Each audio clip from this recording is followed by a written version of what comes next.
feel like Team Fortress 2 has some of the best and worst weapon designs in gaming history. On one hand, you have weapons that completely change the way a class is played in fun and healthy ways for the game, and on the other hand, you have weapons that just make everyone want to leave the lobby after getting hit by it once. I'm here today to break down which weapons are well designed and which ones are just complete stinkers. Keep in mind that just because a weapon is balanced and somewhat frequently used doesn't mean it's well designed per se. When a weapon isn't well designed, it means the weapon isn't healthy for either the user, the opponent fighting it, or just the game as a whole. Because at the end of the day, if a weapon just needs a couple percentage tweaks to certain stats, then the weapon is just unbalanced, not poorly designed.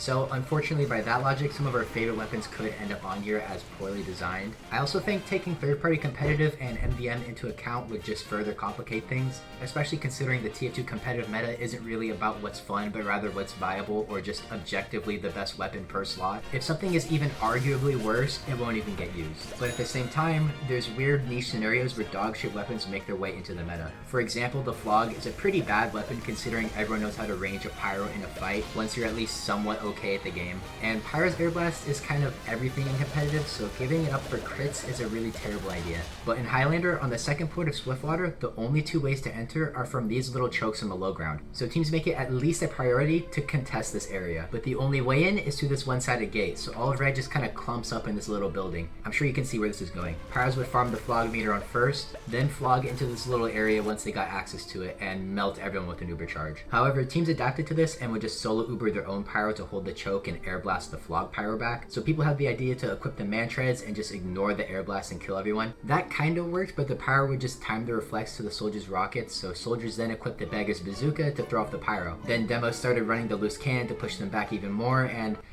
I'm sure you guys can see why we shouldn't use competitive to determine if a weapon is well designed or balanced. I would like to, especially considering I'm seen as one of the few comp YouTubers, but using competitive would just kind of contradict a lot of the points I plan to make, because in a game that hasn't had any major balance changes in over 7 years, competitive players, not just TF2 players, look for any little edge or unique thing that hasn't been discovered to get a leg up on their opponent. But there have been a lot of unique strategies in competitive over the years, so if you guys would like to see a video covering them all, just let me know in the comments below. With that said, let's get into the first way a weapon could be poorly designed, and that's an item identity crisis. I know this is a bit of a weird one to start out with, considering these are things that happen to weapons after they've been introduced into the game and then become poorly designed over time, but I feel like getting these weapons out of the way first is pretty important. There's a lot of weapons in the game where it's just like, what the fuck is my purpose? It's typically just a bunch of random trade-offs from stock without providing any actual clarity or meaning as to what the situation the weapon is meant to be used in.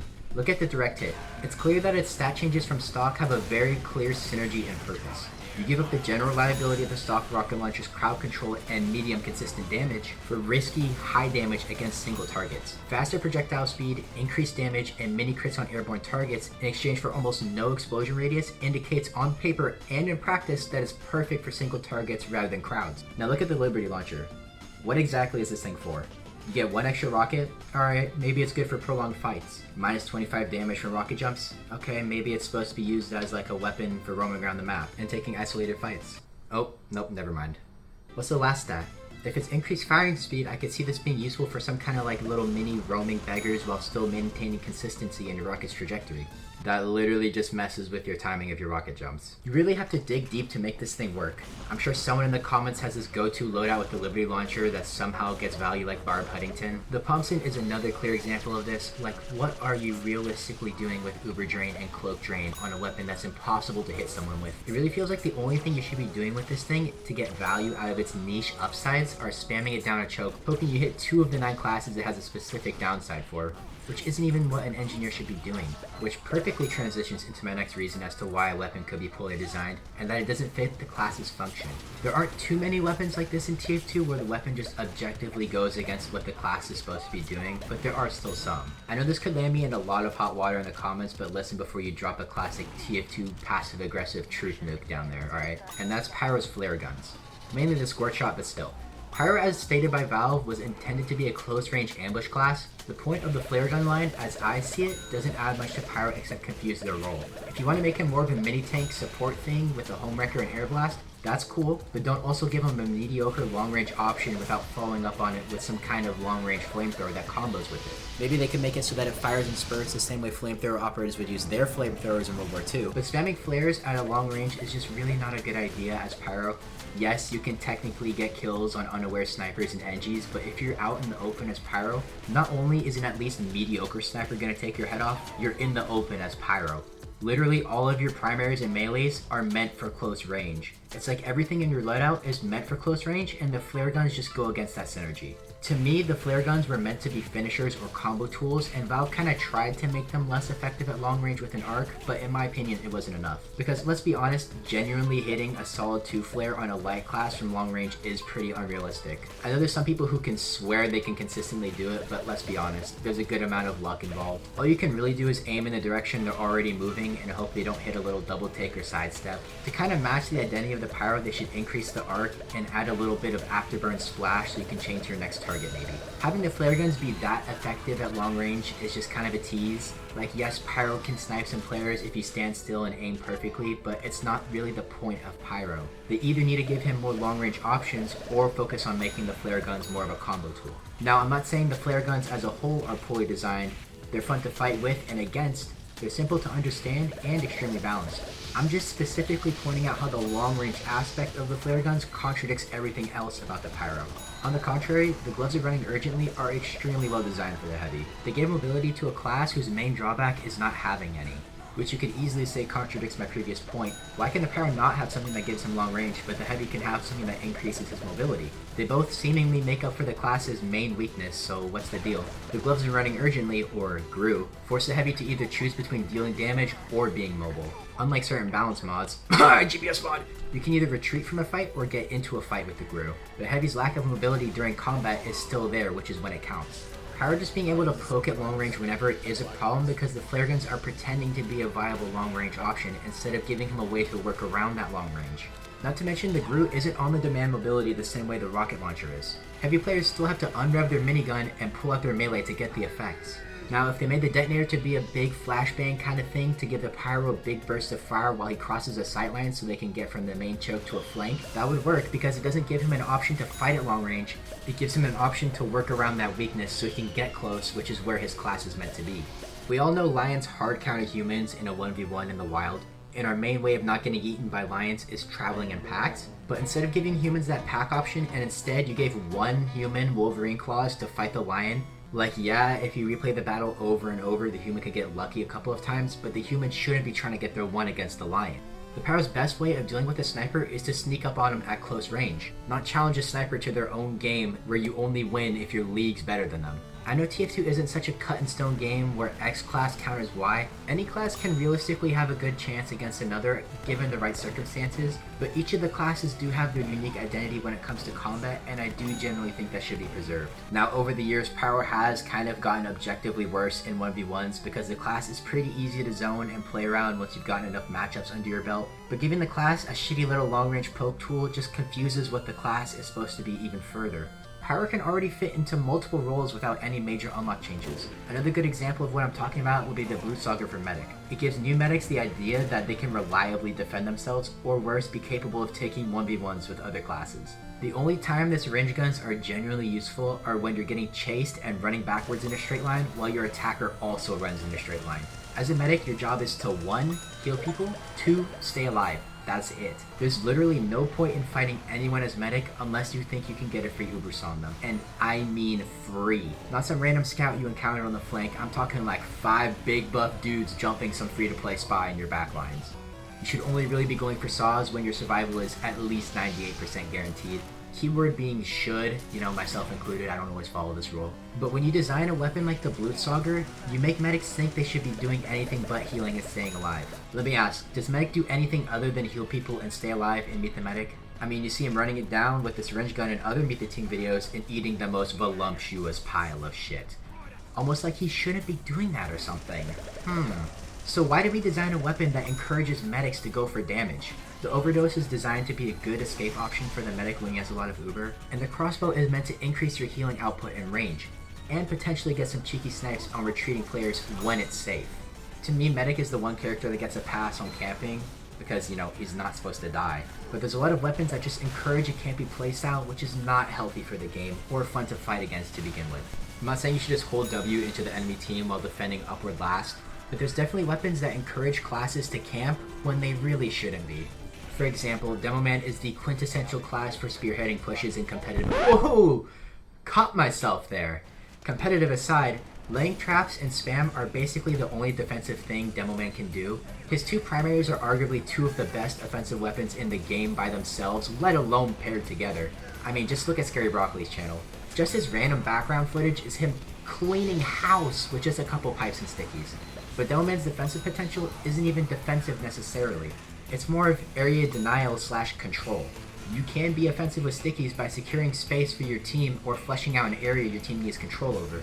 But with weapons like the Scottish Resistance, you're basically encouraged to take away all that massive offensive potential and force yourself to stand still and launch multiple traps while occasionally throwing 1 to 2 spam grenades in the enemy team's general direction, because if you peek too much, you could just get sniped and lose all your traps. And you don't want to spam more than 1 to 2 grenades at a time, because what if you get jumped by a player from behind, or someone took a flank route the millisecond you weren't watching the trap that was guarding it? When you equip this weapon, you basically force yourself to play this little campy trap-watching spammer that doesn't really contribute much at all. Like, yes, traps are defensive in nature, but realistically you're not going to hold off an entire push or force out an Uber the same way a sentry gun would. Sure, you might get 1 to 2 kills on the first couple people spearheading a push, but the rest of the team is going to follow through, and please don't tell me your plan is to hold them off with a 1.5 second sticky arm time. The Scottish Resistance is more of a trap to the player than a trap to the enemy team. It gives the illusion that you're being this defensive stronghold when in reality you're just sitting there waiting for the occasional free-to-play scout to walk into your domain of stickies that took you almost a minute to set up. But you have so much potential to contest the front line and push the enemy team back. I'm not saying players shouldn't play in a defensive manner, but just sitting back and waiting for something to happen for very minimal impact and reward is not good for the game. If you just round a corner only to get killed by a sticky trap that one singular demo has been sitting there and waiting for someone to walk by, you're just like, really? Not only would you have more respect for the demo if he hit you with a clean-ass double pipe or sticky pipe combo, but the demo isn't getting any better skill-wise and would be much more satisfied with the double pipe kill themselves rather than just sitting there waiting for something to happen. Weapons that just encourage players to sit back and get cheap kills hold them back from developing and make everyone else's experience that much worse. Not to mention Sniper's horrid backpacks. This one's literally called the Cozy Camper. Are we dead ass, Valve? Encouraging Sniper to camp even more than he already does with passive unlocks that do literally nothing but counter an entire class are just not healthy for the game in any way. Once you at least get halfway decent as Sniper, you realize you need to change up your position every 1 to 3 seconds, and that's when you kind of start to add some mobility to the class. But before that, 95% of snipers just stand in one spot until they get headshot or flanked. And again, these unlocks do nothing but hold the player's development back. They encourage the sniper to do this. If the game is actively telling them to sit back and stay in one spot, why would they change their position? The only real way they're going to figure out how to get better is if they watch a guide or get demolished by another sniper and ask for tips. These kinds of weapons are just not well designed, but at least they add some kind of flavor to them compared to what are essentially reskins to stock with 1 to 2 stat changes. Now don't get me wrong, I love using these kinds of weapons. I genuinely cannot remember the last time I used the grenade launcher over the Iron Bomber, but weapons like the Iron Bomber are just not well designed. Yes, they offer a choice to the user, but in terms of actual game mechanics and changing things up, they don't really do anything. Like, genuinely, are you going to play Demoman any differently compared to if you had the Iron Bomber versus stock? The Iron Bomber has a smaller explosion radius, but you're Demoman. You're still aiming at those giant crowds no matter what. Even then, firing at crowds with the Iron Bomber is still a good idea because if you somehow miss, you get a fat chunk of roller damage. Yes, there are techs you can do with the Iron Bomber, I'm aware of that, but you can do the same exact thing but better with the Sticky Bomb Launcher, so who cares unless you're playing Hybrid Knight? Compare that slight little difference in gameplay to something like the Loose Cannon or Lock-in Mode. As horrible as it might be to play against in competitive, demos who truly utilize the full potential of the Lock-in Mode are capable of just casually 2-piping players from across the map and have a better matchup against certain classes like Scout. Loose Cannon demos take more time to deliver their damage, but when they do, it's massive. And their lack of long-range capabilities encourage them to run something else for their secondary like the Quickie Bomb Launcher or Shields. What the fuck is that? You can no-scope body shot plus melee combo light classes when you're low, but you have to hit them 3 times when you have full health. Wow, such an interesting unlock, Valve. How'd you come up with that one? Like, the only interesting melee that changes our sniper encounters at close range is the Bushwalker, and it's just guaranteed random crits. Like, come on. I'm not saying that every unlock needs to completely change the way a class is played or is supposed to be played, but it should provide a unique and noticeable difference compared to the stock version of the class. The Rescue Ranger is a perfect example of this. You trade damage output in a fight for being able to support your buildings at long range. Using the Rescue Ranger doesn't drastically change the way you play compared to if you were equipped the Gunslinger. Now you're talking about a completely different playstyle. But it does shake up how you play for a fair trade-off. Now compare that to using the shotgun as heavy secondary versus the panic attack. Not much of a difference. Yes, using the panic attack can be a straight upgrade to the stock or the family business on certain maps, but it's nothing compared to how the sandwich changes the way you play. I was also gonna put straight upgrades in this category, but most of the time they're creative and well designed, but they're just unbalanced, and adding one simple debuff or increasing the debuff they already have is enough to make them balanced. The straight upgrade weapons are surprisingly well designed most of the time, but Valve did not do a good job of balancing them or just made every other option in that item slot pale in comparison. They pretty much always change up the way you play and rarely feel like a reskin that has some arbitrary trade-off where you're genuinely affected in a meaningful way by the tweaked stat of the weapon 2 to 3 times per hour of gameplay. A lot of people have a problem with Snowball weapons like the Airstrike, Bizarre Bargain, and Eyelander, where you keep what would be temporary upsides until you die. So in theory, you could keep the upsides all game long despite getting the requirements for the stat increase like 10 minutes ago. Take the Eyelander for example, it absolutely destroys pubs given the right circumstances. You can get your first few kills like an assassin, charge in and damage surf out with resistances or vice versa. Do that about 4 times on random spies lurking about or any unaware players, and now you have 235 health and you're super fast. Except for the Pyro, every class above 175 health has a default movement speed penalty, and not only do you have 235, but you're slightly slower than a scout, and one head makes you faster than a scout. Did I mention you also have a charge that puts you into a full-on sprint with a crit swing? Generally speaking, Demo Knight is not hard to counter if you know how to zone him and keep your distance, but if the engagement starts here, there isn't really much you can do to escape or out-damage the Demo Knight without a random crit. Which is fine, but the speed and health I mentioned earlier gets him here at 0 cost. I hope you can see the problem. Scout's high speed is fine because you need to be able to have the skill to back up being that close to an opponent with such a low health pool. Compare that to a full head Demo Knight where you can approach fights faster than a scout, but once you're up close you have double the health of a scout, and your combat is pretty fucking easy, bro. You just gotta click them, man, like it's not that hard. On top of that, you can easily escape if you misjudge the fight with your speed, health, resistances, and charge if you still have it. If someone doesn't go Natasha heavy or engineer on the right map, you can just dominate the entire lobby if the enemy team isn't skilled enough to deal with you at nearly 0 skill requirement on your part. Given the right circumstances, the Eyelander just makes you unkillable. Compare that to the Airstrike, a very well designed snowball weapon. To me, the biggest reason the Airstrike works as a snowball weapon is due to the fact that the upside also works as a downside to the weapon. For every kill you get, the mag size of the Airstrike increases by 1, maxing out at 4 additional rockets, so 8 total. You can technically unleash a volley of 8 rockets on the enemy team, but they deal pretty low damage, and you have to be in the air for an extended amount of time to unleash all 8. But the good thing about the Airstrike is that your reload speed and maximum ammo capacity doesn't also increase alongside of your magazine. Because of this, if you want to unleash a volley of 8 rockets, you have to spend a long time standing there and reloading or finding more ammo. Your spare rockets only net you 2.5 extra volleys without finding more ammo, and trust me, it goes by quick. So the more kills you collect, the more time you're spending just standing there reloading, and you can unleash less volleys, but every time you do, they get deadlier. People rag on the Airstrike, but if it just got a 5 to 10% increase in damage or explosion radius, it could genuinely be a good option. I really like snowball weapons as a concept, but the main problem lies in how they're balanced. Similar to the straight upgrade weapons I mentioned earlier, some people just are adamantly against snowball weapons, but I think they can be some of the best designed weapons if done right. If you disagree or have your own way a weapon could be poorly designed, drop them in the comments below, and if you enjoyed, please consider leaving a like and subscribing to the channel. Here's a video about class rules similar to this one. Hopefully I'll see you there. In the meantime, have a good one.